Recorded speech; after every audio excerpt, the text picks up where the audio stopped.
भारतीय संस्कृति को हजारों साल पहले भी दुनिया ने ज्ञान की संस्कृति कहा और ये ज्ञान का केंद्र था। और हमारे मनीषियों ने ये कल्पना की थी उसी ज्ञान की संस्कृति के चलते। उन्होंने कहा एतद् देशा परशु तस्या सकाशाद अग्रज अन्मन। उन्होंने ये कल्पना की थी कि ये देश दुनिया में ज्ञान का ऐसा केंद्र बने जहां विभिन्न देशों और संस्कृतियों से संबंध रखने वाले लोग भारत के बारे में नहीं, अपनी संस्कृति और अपने इतिहास के बारे में अध्ययन करने के लिए भारत आए।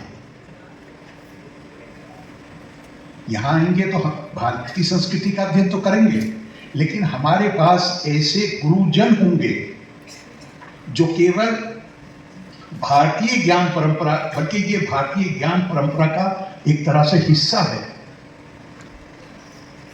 उनकी ऐसी दक्षता होगी कि एक आदमी यूरोप से चल के भारत आएगा वहां की संस्कृति का अध्ययन करने के लिए, या पश्चिमी एशिया से आएगा अपनी संस्कृति का अध्ययन करने के लिए। और ये केवल हमारे मनीषियों की कल्पना नहीं थी। आप तो बड़ा एजुकेशनल इंस्टीट्यूशन है, जो लोगों को इतिहास में दिलचस्पी है, अगर वो सिर्फ जब अरबों का नवजागरण हुआ है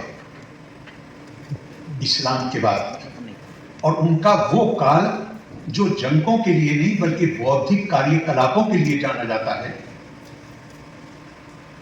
तो उन्होंने खुद स्वीकार किया है कि जिसको वो अपना स्वर्णिम युग कहते हैं, जो बौद्धिक कार्यकलापों के लिए जाना जाता है, उसमें भारतीय ज्ञान परंपरा का कितना बड़ा योगदान है उन्होंने स्वीकार किया है। किसी और हमारे कहने की जरूरत नहीं, उन्होंने खुद स्वीकार किया। बल्कि आप अगर उनके इतिहासकारों को पढ़िए तो तबरी से लेके और इब्ने रुश्द तक, ये 4-5 उनके जो शुरू का काल है, उसमें जो बड़े इतिहासकार जिनकी किताबें 9, 10, 11 खंडों में, पहले वॉल्यूम में, पहले चैप्टर में, जहां उन्होंने पूरी दुनिया की विभिन्न संस्कृतियों के ऊपर एक कमेंट्री दी है, उसमें लिखा है, लगभग सब ने, अगर कोई एक आधे उसमें कुछ किसी और चैप्टर में हो अलग बात है, लेकिन सब ने लिखा है। उनका दुनिया में 5 बड़ी संस्कृतियां हैं। ईरान अपने वैभव के लिए जाना जाता है, चीन अपने कौशल और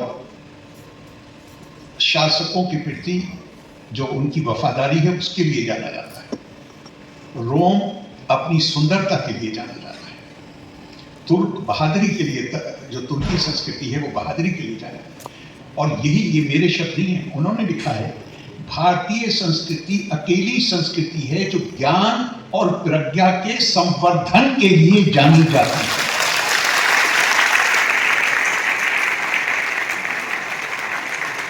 राजेंद्र जी ने कहा धर्म और अध्यात्म, ये बड़ा अर्थयुक्त शब्दावली है। भारत का धर्म ही अध्यात्म है। कुंभ की महिमा गान करने में आप पुराणों को कोट, भी कहा वेंकैया जी ने कि वेदों से लेकर पुराणों तक आप वो कोट कर सकते हैं। भारतीय संस्कृति का महापर्व स्नान, पूजा, दान, और उसके साथ एक और चीज है जो सबसे महत्वपूर्ण है, और वो है ज्ञान मंथन, अमृत। अब इसे मिला के देखिए, अमृत के लिए मंथन, समुद्र मंथन, और कुंभ के जरिए ज्ञान का मंथन। ये ज्ञान है। एक बात कही गई है, तो एक वैज्ञानिक नियम कि दीपक के नीचे अंधेरा होता है, लेकिन अगर आप बहुत सारे दीपक एक साथ उनको प्रकाशित करें तो किसी दीपक के नीचे अंधेरा नहीं रह पाता है। ये कुंभ उन लोगों, खास तौर से उन लोगों का सम्मेलन है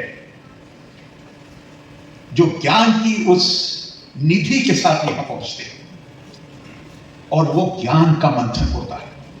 और भारत की जो ये परंपरा है ज्ञान के मंथन की, उसी ने इस पुरातन संस्कृति को हर वक्त, संस्कृति पुरातन है पर इसको हर वक्त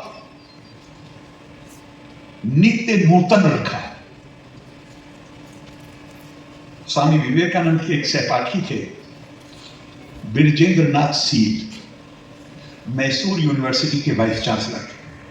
उन्होंने अपनी किताब में बहुत ही खूबसूरत सुंदर फ्रेज लिखा है, India ever ageing never old.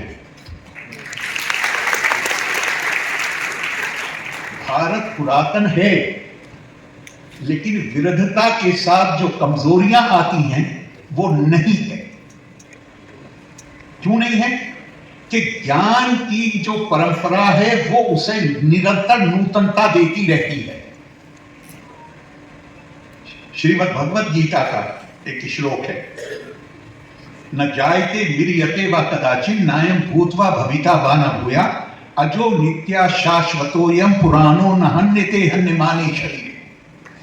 तो आदि शंकर ने अपनी टीका में इस पुराण शब्द को उन्होंने कहा, पूरा अपनी नव एवती पुराना, आत्मा पुराण है लेकिन विरध नहीं है, ये नित्य नूतन है।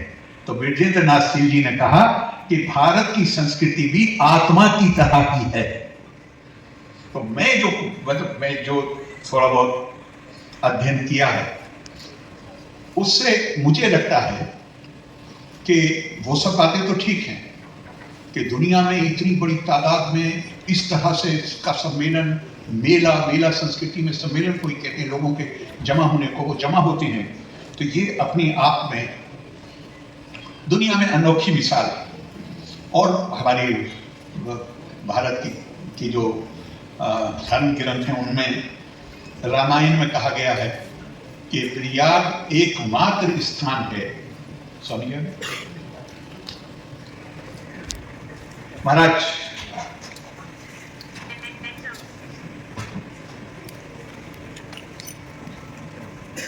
क्यों?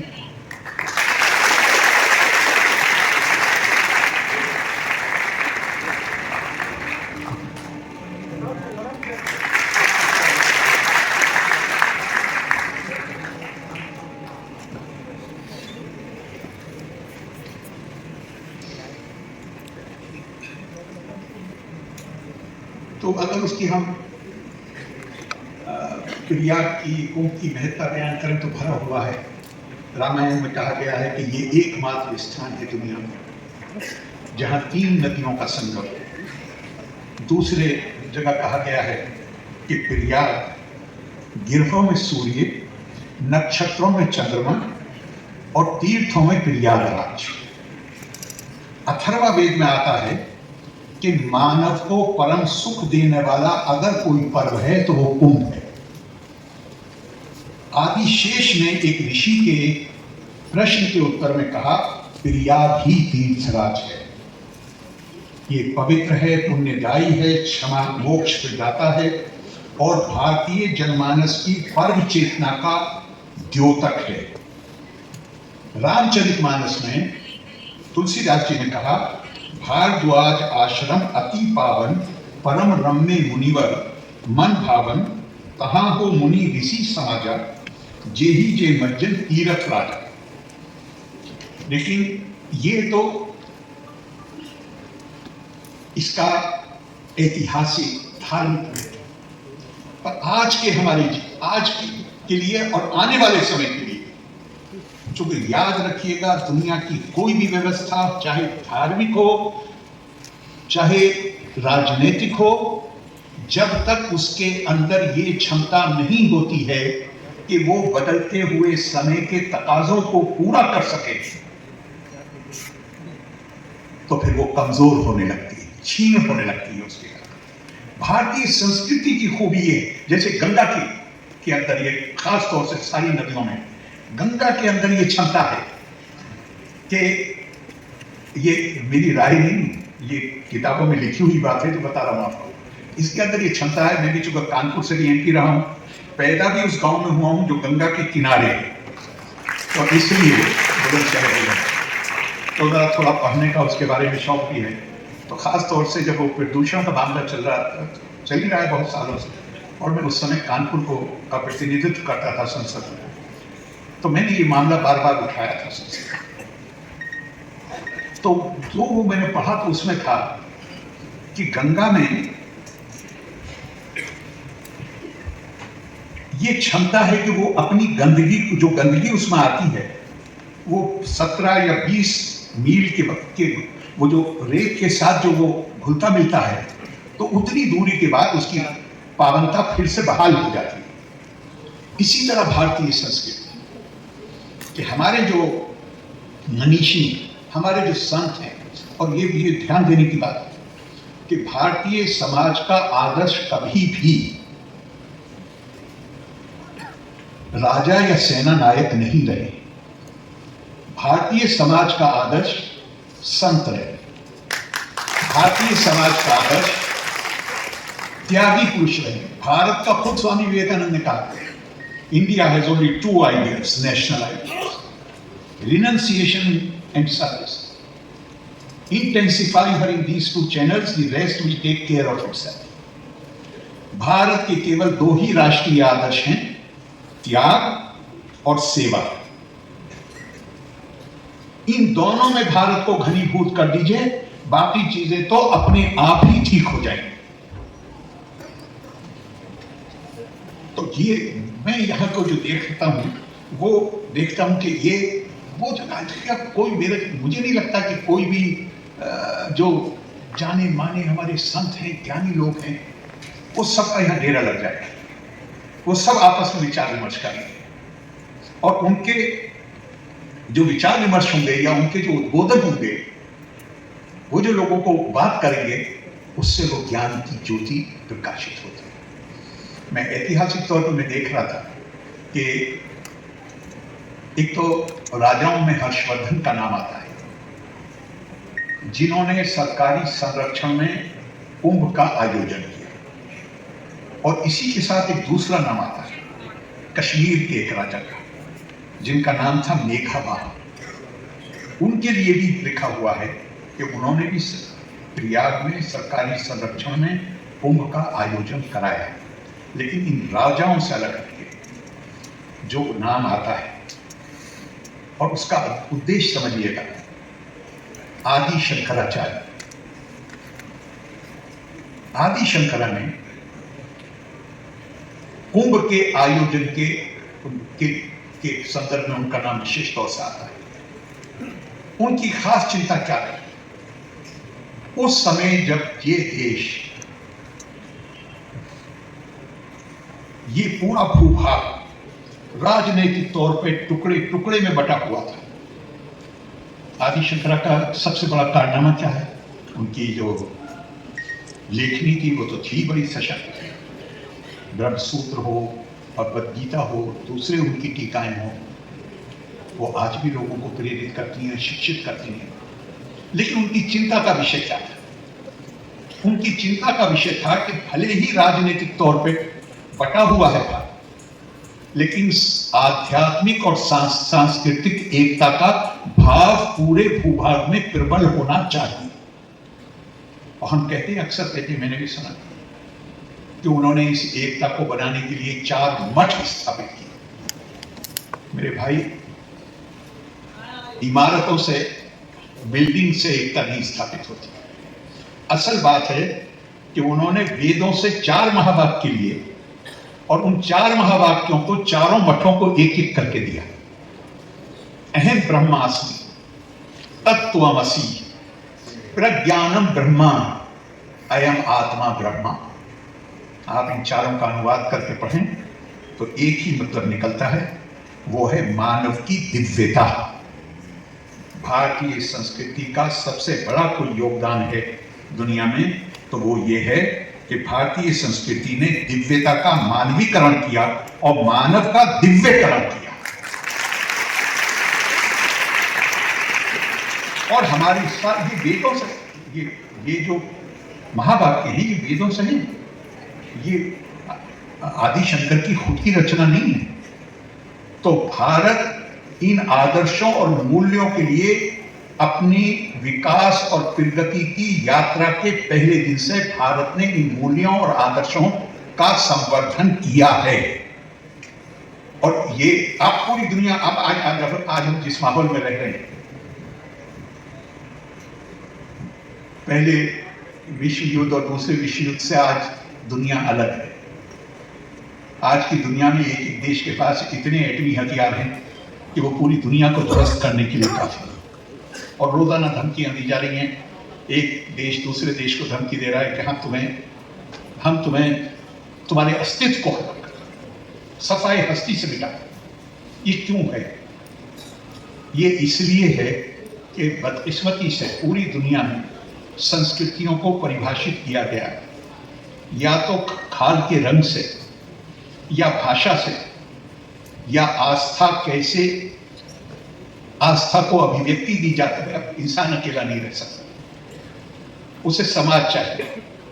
समाज को स्थिर रखने के लिए कोई आधार चाहिए, एकता का। पूरी दुनिया में परिभाषित करने का जो आधार था वो था जो बड़ी तादाद को बाहर छोड़ देता। सब लोग एक भाषा नहीं बोलते, सब लोग एक तरीके से इबादत नहीं करते, सबकी खाल का एक रंग नहीं है। तो अगर ये आधार होगा तो जो इसके अंदर नहीं है वो दूसरे हो जाएगा। और दूसरे से भारतीय संस्कृति में खासतौर से कहा गया है, द्वैत यादा व भय भवती। दूसरे से डर लगता है, जिससे डर लगता है उसके लिए मन में नफरत पैदा होती है, जिसके लिए नफरत पैदा होती है उसके प्रति हिंसा करने के लिए प्रेरित होता है। पहली बार दुनिया ने 1948 में यह माना कि नहीं, मानव के तौर पर प्रतिष्ठा का अधिकारी। और 1948 में declaration of human rights United Nations का एडॉप्ट किया गया। भारत ने हजारों साल पहले मानव की दिव्यता का सूत्र दिया। चार्टर ऑफ ह्यूमन राइट्स, मानव अधिकार का जो घोषणा है, उसका आधार है मानव की प्रतिष्ठा। और भारतीय संस्कृति परिभाषित होती है मानव की दिव्यता, डिविनिटी ऑफ मैन। हम जितना गर्व करें अपनी संस्कृति पे वो कम है, लेकिन थोड़ा सा शर्म, थोड़ा नहीं बहुत शर्म भी महसूस होती कि हम उन आदर्शों को और मूल्यों को दूसरों तक पहुंचा नहीं पाए। और पहुंचा हो सकता है, ये भी ध्यान रखने की जरूरत है। अगर हम खुद उस पर आचरण करेंगे उसके मुताबिक, तो हमारा आचरण उस संदेश को देने का काम करेगा। अगर हमने वो काम किया होता तो 1948 में डिग्निटी के बुनियाद पे मानव अधिकार, प्रतिष्ठा के आधार पर मानव अधिकार की घोषणा की जरूरत नहीं थी। डिविनिटी ऑफ मैनकाइंड, मानव की दिव्यता का उससे कहीं बड़ी कल्पना है। अगर मैं कह रहा हूं आपसे कि तत्त्वमसि, वो जो है वो मुझे तो आपके अंदर नजर आता है। यदा भूता पृथक भावा मेकस्थमनु पश्यति तत्एवाचा विस्तारम ब्रह्मा संपद्यते तदा। ये जो डाइवर्सिटी आपको नजर आती है, जो अनेकता, और वैदिक शब्द प्रयोग करूं तो जो बहुधा नजर आती है, आप इसी हॉल में बैठे हुए लोग, सबके चेहरे अलग अलग। तो भगवान कृष्ण अर्जुन से कह रहे हैं कि ये जो विविधता तुम देख रहे हो, ये सारी की सारी विविधता एक ही जगह से निकली है और उसी में लौट के चली जाए। और इससे पहले वेद में कहा गया, सो कामा यथा बहु श्याम प्रजा ये एति। और जब परमात्म तत्व ने आदि काल में कामना की, ये बड़ा महत्वपूर्ण लाइन मुझे लगती है। आदि काल में कामना की कि मैं अपनी प्रजा को पैदा करने के लिए बहुरूप हो जाऊं। जो हम बातचीत करते हैं ना आपस में, और जो दुनिया में बात होती है कि वो क्रिएटर है, हम क्रिएशन है, यही बात करते हैं ना। जो आस्तिक हैं, जो नास्तिक हैं, उनको छोड़ दीजिए थोड़ी देर। भारतीय कल्पना दूसरी है। यहां क्रिएटर और क्रिएशन की कल्पना नहीं, यहां तो परमात्मा की तरफ से कहा जा रहा है मैं अपनी प्रजा को पैदा करने के लिए बहुरूप हो जाऊं। मैंने ये कॉपी, जो भी इसका बनाने वाला है उसने ये कॉपी बनाई, कॉपी का अस्तित्व अलग है और बनाने वाले का अस्तित्व अलग है। भारतीय संस्कृति कहती है कि श्लोकाध्ययन, ये भी आदिशिका, श्लोकाध्ययन प्रवक्ष्यामि यदा वंता ग्रंथा कोटिशा ब्रह्म सत्यम जगत मिथ्या जीवो ब्रह्मेवा नापरा। जो हजारों किताबों में लिखा हुआ है वो मैं तुम्हें आधे श्लोक में, एक लाइन में बताता हूं, और वो ये है कि ब्रह्म सत्य है, जगत मिथ्या। झूठ नहीं कहा, मिथ्या में और झूठ में बहुत फर्क है। जगत मिथ्या, जीवो ब्रह्मेवे नापरा, और जीव में और ब्रह्म में कोई फर्क नहीं है। एक और जगह विवेक चूड़ामणि में आदिशंकर ने कहा एता उपाधि परा जीवा योत्सयो समयं निरासे न परो न जी। और उसमें उन्होंने उसकी विशद कहा कि ये उपाधियां हैं, नाम है, लेकिन जिनकी समदृष्टि, संयम निराशे, जिनकी समदृष्टि विकसित हो जाए उनके लिए ब्रह्म में और जीव में कोई अंतर नहीं रहता। और उन्होंने उसकी मिसाल दी अगली लाइन में, जो मुझे याद नहीं आ रही, कि एक शासक होता है, राजा होता है, उसके गेट पे एक दरबान खड़ा होता है। ये उपाधि का मामला है, दोनों की उपाधि हटा दो और दोनों को एक जैसा ड्रेस पहना दो, तो फिर कोई नहीं पहचान पाएगा कि राजा कौन है और गेट पर खड़ा हुआ दरबान कौन। और हमारी पूरा साहित्य इसी से भरा हुआ है। और ये मैं उसकी बात नहीं, मैं सिर्फ ये बता रहा हूं हमारी ज्ञान परंपरा क्या है। ये समावेशी ज्ञान परंपरा, किसी को बाहर नहीं छोड़ती। ये इंसानों को तो छोड़िए, जानवरों को, परिंदों को, ज्ञानार्थीनाम अनंतम, ज्ञानार्थीनाम पुरता अनंत मार्गा संति। जो ज्ञानी लोग हैं वो ये जानते हैं कि उस तक पहुंचने के अनेक रास्ते हैं। उतने रास्ते हैं जितने रास्तों से चिड़ियां आकाश में उड़ती हैं, उतने रास्ते हैं जितने रास्तों से मछलियां समुद्र में तैरती हैं। स्वामी विवेकानंद ने यही कहा शिकागो में भाषण देते हुए, अरुचि नाम वैचित्रिया गिरजू कुटिल नाना पजुषाम निर्णाम एको गम्यस्तमसी पैसा मन न दे। मैं उस देश से आया हूं, मैं उस संस्कृति का प्रतिनिधित्व करता हूं जहां हम इस प्रार्थना के साथ अपना दिन शुरू करते हैं कि प्रभु जिस तरह विभिन्न नदियां, नाले, चश्मे अपने अपने स्थान से निकलकर सीधे और टेढ़े मेढ़े रास्ते लेते हुए आखिर में जाके समुद्र में लीन हो जाते हैं, हम इंसान भी इसी तरह अपनी प्रवृत्ति, अपनी प्रकृति, अपने टेम्परामेंट के हिसाब से अलग अलग रास्ते लेते हैं, मगर तुझमें ही लीन हो जाते हैं। एक छोटे से लाइन, प्रकृति यान्ति भूतानि, एक नैसर्गिक नियम है, महाभारत में जोर से कहा गया है। हर व्यक्ति वो करता है जिस प्रकृति पर उसको पैदा किया गया है। Each one of us is a unique personality। और हमारी संस्कृति ने हमसे कहा कि इस हर व्यक्ति के उस अनूठेपन को स्वीकार करो और उसको सम्मान दो। और ये उसका सम्मान नहीं है, ये उस नैसर्गिक, उस दिव्य कानून का सम्मान है। क्योंकि ये तो हमारे यहां ये कहा गया ना कि मैं बहुरूप हो जाऊंगा। एक किसी ने दो लाइन कही है, मुझे ध्यान नहीं आ रहा है, तो हाँ, मानव का किसी रूप में अपमान न करना। फिरता है खुदा, मतलब वो भेष बदल के घूमता है मुख्तलिफ शक्लों में, तो उसका किसी रूप में अपमान मत करते। ये भारतीय संस्कृति किसी को बाहर नहीं छोड़ते, जानवरों को भी नहीं छोड़ते, औरों को तो छोड़िए, जानदारों को छोड़िए।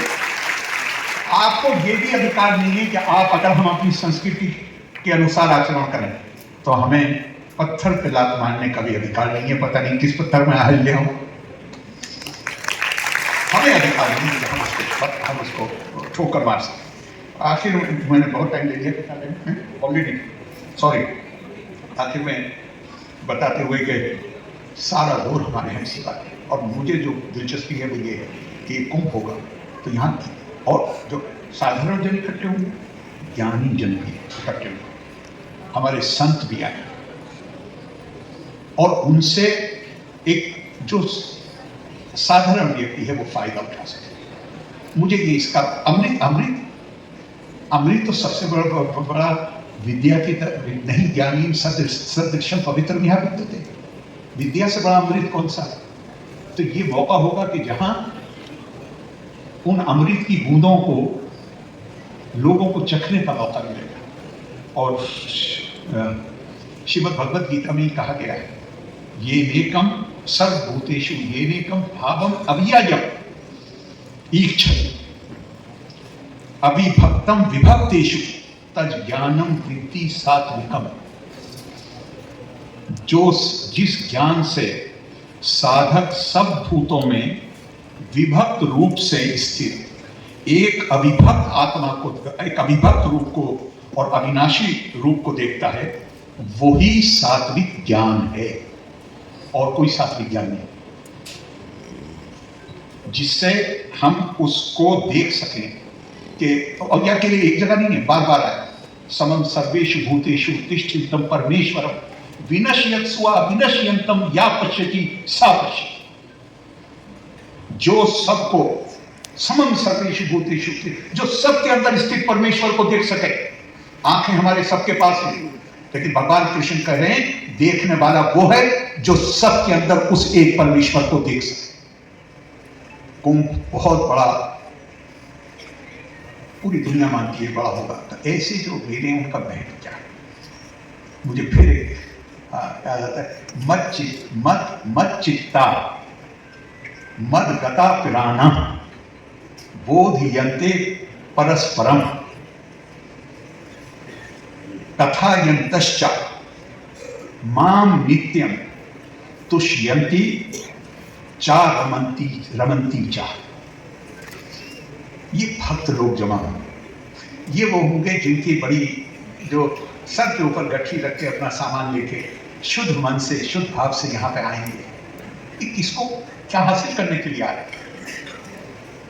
तो श्रीमद् भगवद गीता के श्लोक में बताया है कि जब ये भक्तों का, जब ये संतों ऐसे लोगों का समागम होता है, जब ये इकट्ठे होते हैं, तो ये मुझ में चित्त। देखिए आप अपने गांव से चल के आ रहा है, बहुत अच्छा खासा रास्ता, तो वो पैदल तय करता है और उसके साथ उसका सामान भी होता है। तो इसका चित्त कहाँ पे है? तो भगवान कृष्ण कह रहे हैं कि ये मुझ में चित्त स्थिर रखने वाले लोग, अपने पूरे प्राण मेरे प्रति समर्पण करने वाले भक्त, और आपस में ये मेरा बोध करते हुए संतुष्ट, तुष्यन्ति चा रमन्ति चा। रमन्ति को क्या कहेंगे महाराज? अंग्रेजी में तो डिलाइट कहेंगे, इसको कहेंगे कि मौज लेना। ये इसमें मौज लेते हैं कि यहाँ पे प्रभु की बातें हो रही है, इसमें इनको संतुष्टि होती है और इसमें इनको मौज आती है। तो कुल मिला के बात वहीं पहुंचती है कि हर चीज में, और शायद मुझे इसके साथ कंक्लूड करना चाहूंगा कि गुरुदेव रविंद्रनाथ टैगोर ने कहा, वो हमारे कुंभ पे मिलाप होता है। पहले उन्होंने उनके में शब्द कोट करूंगा और फिर उसका अनुवाद करूंगा, उसके बाद आपसे विदा लूंगा। उन्होंने कहा कि India can not attain true independence unless, का अंग्रेज चले गए, लेकिन भारत को सच्ची आजादी तब तक नहीं मिल सकती unless it is recognised that her foundation is in mind, which with its diverse powers and confidence in those powers goes on all the time creating Swaraj for itself. Bharat को सच्ची आजादी तब तक नहीं मिल सकती जब तक हम पहले ये स्वीकार नहीं करेंगे कि उसकी बुनियाद मानस में है, और वो मानस की शक्ति में है और उसमें पूरा विश्वास है, और उस मानस की शक्ति से और उस विश्वास के सहारे हम हर दिन अपने लिए नया स्वराज पैदा करते हैं। जो भारत की नूतनता को, इस पुरातन संस्कृति की नूतनता को बना के रखता है और उसमें कभी विरलता की कमजोरी नहीं आने देता। मैं सौरभ जी को शुभकामनाएं देता हूं, आप सबको धन्यवाद देता हूं और ये उम्मीद करता हूं कि ये बहुत ही सफल आयोजन होगा। और उत्तर प्रदेश सरकार, अभी राष्ट्र में आते हुए देखा मैंने जिस तरह तेजी से विकास के काम हो रहे हैं, मैं उनको बहुत बहुत बधाई भी देता हूं और धन्यवाद भी देता हूं। और लगता है कुंभ के बाद प्रयाग बिल्कुल बदला हुआ शहर लगेगा। लोका समस्ता सुखिनो भवन्तु। धन्यवाद। जय हिंद।